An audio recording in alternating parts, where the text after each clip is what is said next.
So if you couldn't tell, obviously I am a big fan of Olights. I don't think that you can beat it. For the price and the feature that you get, I don't think you can beat it. So if you can, let me know in the comments and I'll start buying other flashlights. But until then, let's take a look at this new Olight.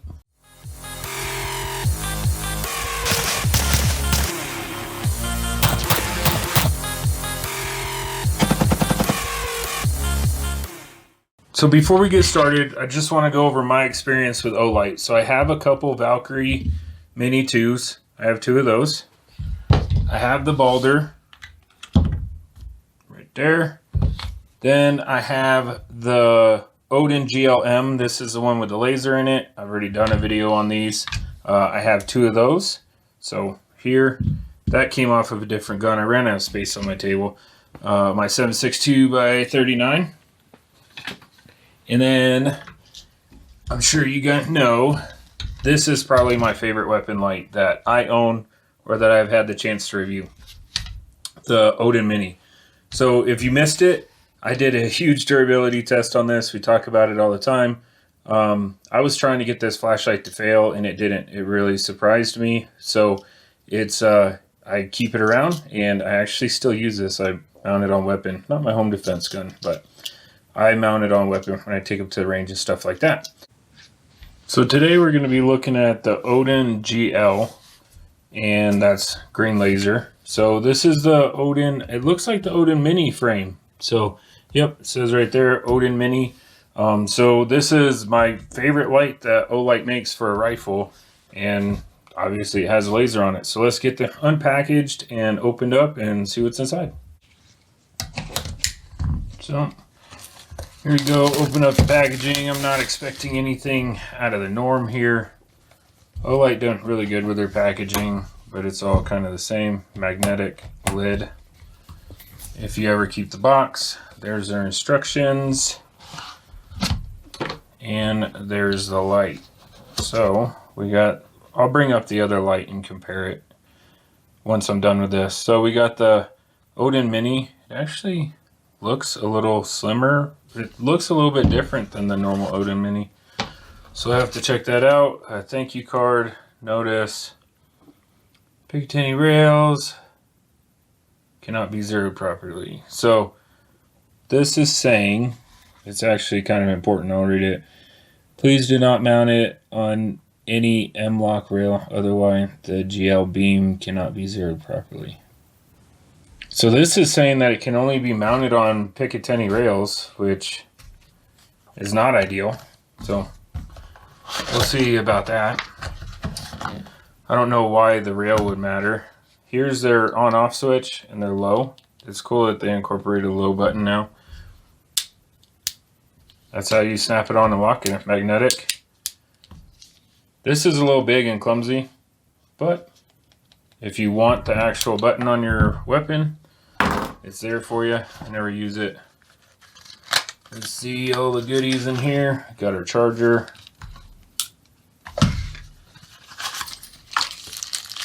There's our quick disconnect mount. So if you didn't see it,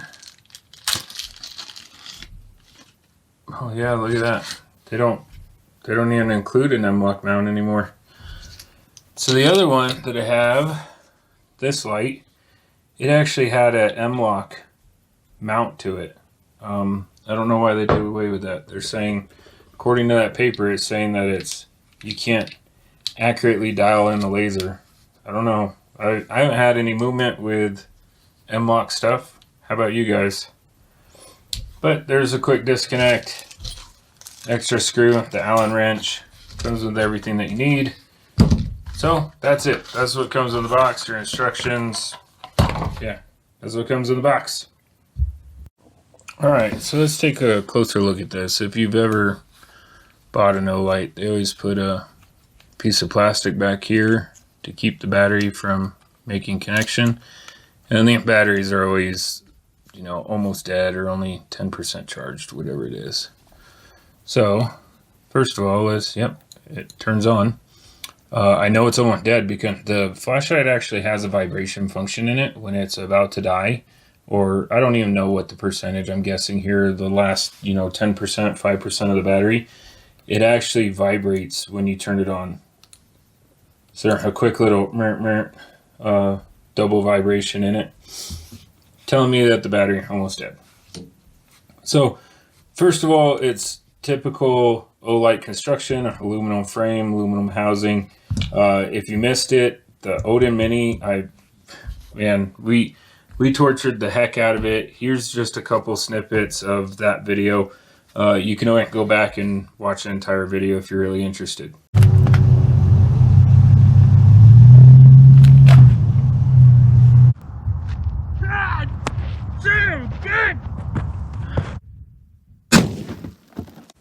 So now that we know that the casing tough, let's compare it to the actual Odin Mini. As you can see, it's completely different. So the end caps look about the same. The body of it is completely different. And I mean, some of that has to do with they're incorporating a laser into this. So you have to be able to adjust the laser, your left, right, up, and down. And then you also have to be able to switch between the light with laser, and then just the laser. So this little rotation bezel, there's good positive clicks in that. I actually like that. So you can have just a flashlight. You can have flashlight and laser. It's hard to pick up. There it is. Or you can have just the laser. And you can switch it with it still on. So the casing definitely different than the Odin Mini. It's a little bit longer. Let's get a measuring tape for those that, because if you watched my previous video on the Odin on this flashlight, you'll know, you can see all the soot build up right there. If you have that mounted past your muzzle device, it's going to get covered in soot and you can't see laser. So if you're going to mount a laser on your weapon, just like it is here, it needs to be behind the muzzle device. So this is a flash forward muzzle device, everything going forward, and obviously my flashlight is mounted behind that. So let's get measuring tape out. So the Odin 4.5, the Odin Mini at 4.5, and this comes in right at 5, so ½ inch difference. There's the Frankenstein. Alright, I already did a full video on this flashlight right here, actually shooting it with the laser, and it looks like nothing really changed from the two lights except for the casing. So I do like the smaller casing, that's personal preference. I do not like that it's only coming with a Picatinny rail, because as you can see right here, m-lok mounted on the m-lok.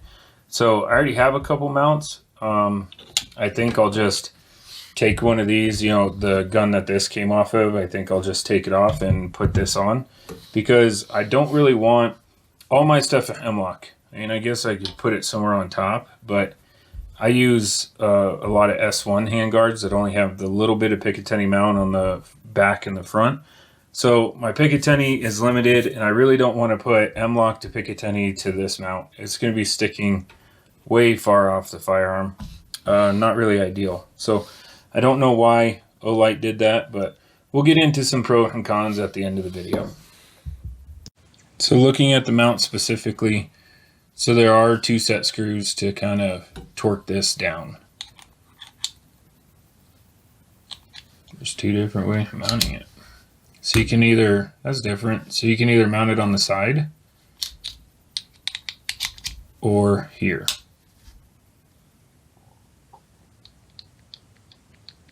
Hear that little bit of play?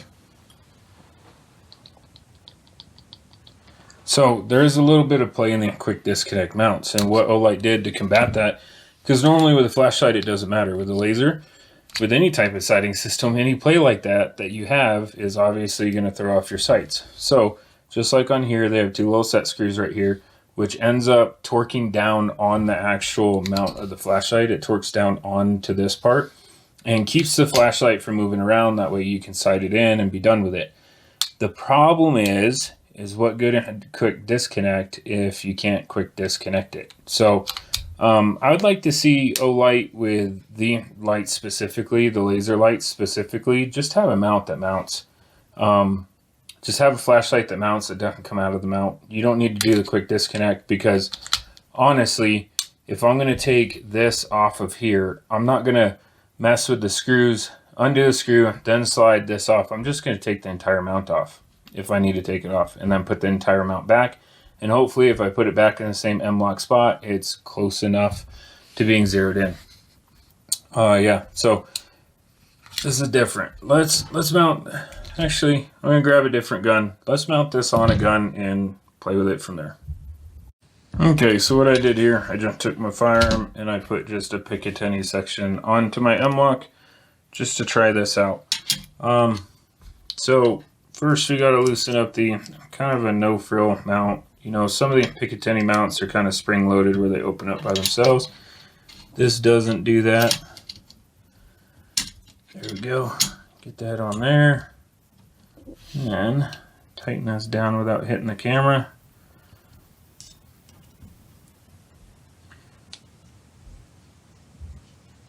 So yeah, if you have Picatinny on your firearm already, this would probably be a pretty good mount. If you don't, well, jury's out. You got to make that decision. This is right for you or not. All right. Now that we got that on there, boom. See how far that sticks away from the firearm with all the mounts on there? That's not ideal for me. I don't really care for that. I like to have everything be tucked in tight and close, because then it's less stuff to get snagged or hit door frame or whatever. If you've done any type of room clearing, you know when you're pieing a corner or you're swooping in and going right or left, button hooking into a room, you can come in contact with door frame pretty easy, and the more stuff hanging off the side of your weapon, it's going to make it even worse. So they did, though, this is pretty cool. I'm not gonna lie, that's pretty cool. Being able to mount it on the top or the side is pretty nice. I'm guessing they have to do that because a lot of M-lok stuff, or on the other mount, their other mount, you can see they did it at kind of a 45-degree angle. So when you put it down here, you can put it at the 11 o'clock. This is either going to go at the 9 or the 6. And then of course, if we were to take this mount back off, flip it around, I'll do that off camera, flip it around, you can mount it on the top too. Let's do that. All right, got it flipped around. Olight did supply both Allen wrenches needed for this project. So they supplied the Allen wrench for the mount, and then they supplied the little Allen wrench that is dual hatted. So number one, I have to look at that. Yep. So you use this Allen wrench to adjust your laser up and down, left and right. And then also, once you have it locked into place, so you can see that play. Once you have it locked into place, you tighten the end down and it torques, like I said, up against the actual mount of the flashlight. Let's see if they even work on this one, because I think that's only for there. I don't think it's doing jack on the side mount. Yeah, it's not.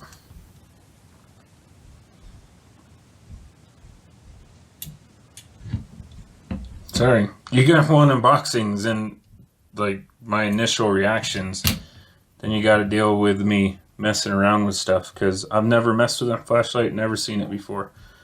First time out of the box. First time I've put hands or eyes on it. Okay, so yeah, I mean I could snuggle it down just a little bit more, but there's no play in it now. So there's no play in it. I'm gonna take the mount off and look at this side, but if that's the case, then you can only tighten it down on the 6 o'clock or 12 o'clock mounting position. I guess you can move it around or mount this mount on top of the firearm. I'm just telling you, gonna get real bulky real quick. Look at that. It's just gonna get bulky and quick. But yep, there, it's locked in. All right, that's about as much detail I think I need to go into. Let's talk about pros and cons. So first pro has to be the durability of the lights. Yeah, I know that there's some forum out there, and I think it's just a lot of people regurgitating the same story. Anytime that you have a battery, especially if you've ever dealt with any type of LiPo battery or anything like that, you know that they can be a, I don't know, fire hazard for LiPo. So this is a lithium-ion battery, rechargeable. I know there's some forum posts and stuff that kind of bash on Olight. I like to test things for myself and make my own opinions, but I did test this, and the Olight Mini is a really tough light. So tough that I decided to put it on my primary home defense gun. So this is my primary home defense gun. I'll only put things on that gun that I know will work when the time comes. That's why I have the Sig Romeo 5 on here, because that is a tough, pretty much bulletproof optic. I just want this gun, no matter what, I want the gun to be able to fire if I need it. That's why it's my home defense gun. So I actually run an Olight Mini on that. So that will be my first pro, and just the durability of this light. My second pro with Olight is always going to be what you get for the money. So you get a rechargeable light that is actually really cool if you haven't messed with an Olight. So comes with just a USB connector, but it's magnetic and it clips on. So if you have this on your dresser or whatever, charging over the night, something goes bump in the night and you jump up and you grab your pistol, your rifle, whatever you grab, and you pull on it, it just comes off. So I do like that, and I do like the fact that it's rechargeable, because I don't like buying batteries. So that'll be pro number 2, what you get for your money. It's rechargeable and really cool charging system, and most of the time you can get Olight's on sale. I'm just going to give generality here, right around $100, give or take, depending on what light you're buying and the feature of the light. Wait for sales. Definitely wait for sales. Yeah. And always check our description for discount codes. Sometimes Olight gives a discount code, so always check our description of any of our Olight videos. Sometimes you'll get a discount code in the description. So that's 1 and 2. 3 is just going to be the overall construction of the light. I definitely do like the Odin Minis in general. I really like the construction. Everything seemed like good quality. The button really positive. There's an O-ring back here. Yeah, everything aluminum. Everything threads on. There's O-ring for everything to seal everything. The overall construction of the light, it seemed like a robust light. So that goes along with durability, but the construction of the light, I do like it. Now let's look at a couple cons, and I'm not bashing the light by any means, but I don't think anything out there absolutely perfect for everybody. So my first con is going to be this mount. Number 1, Picatinny mount. Don't really like Picatinny. I think pretty much 90% of the gun community has switched over to m-lok anyway, so Picatinny is kind of dated.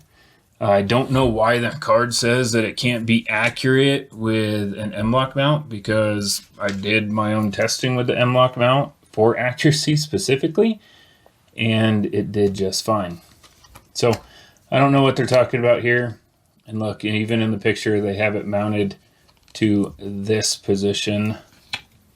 I can't call it 6 or 9 o'clock. If you mount this on top of your gun, then it's 3 or 9. And then if you mount it on the side, then it's 6 or 12. But the side mount right here, that's the only one that you can mount it to and actually torque down these screws to keep that little bit of play that's in this from messing with your accuracy.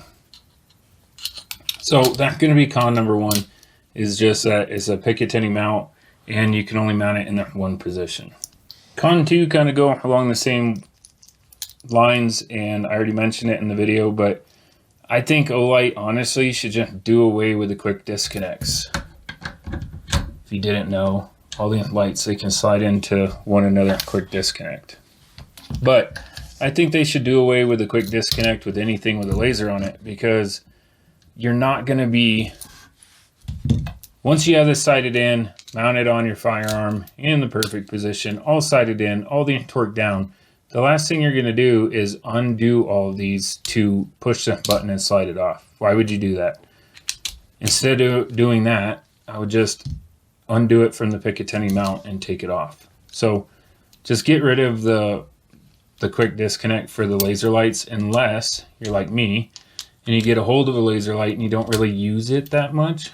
Then I don't even tighten it down most of the time. So that pretty much sums it up. Let's talk about laser real quick.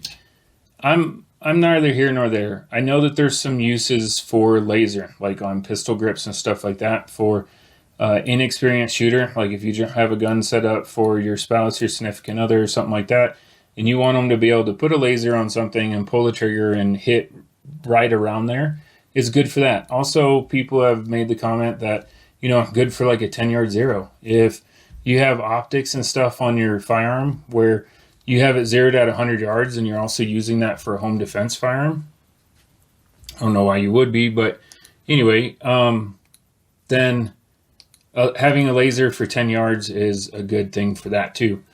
So going into that, for all the reasons that I could think of that you'd want a laser for inexperienced shooters and for 10-yard zero, 20-yard zero, stuff like that, I don't know why you want this type of accuracy in the laser. I know everybody wants sub MOA and all that other stuff, but think about your red dot, right? Your red dot is normally standard red dot are 3 MOA, some are 6.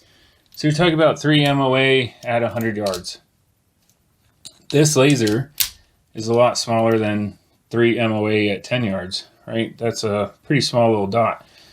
So with that, if I hit within an inch of that in any direction, I'd be happy with it. I think the play that these have in it is minimal to where it's not really going to affect it. It's not going to affect it a couple inches. And if I'm using this in a oh no scenario, somebody in my house and I just put a dot on them and pull the trigger, then it's going to do what it's supposed to do. So those are my thoughts. Thanks for watching. Thanks for subscribing. Stay tuned. I'm sure we'll have more stuff, and catch you on the next one.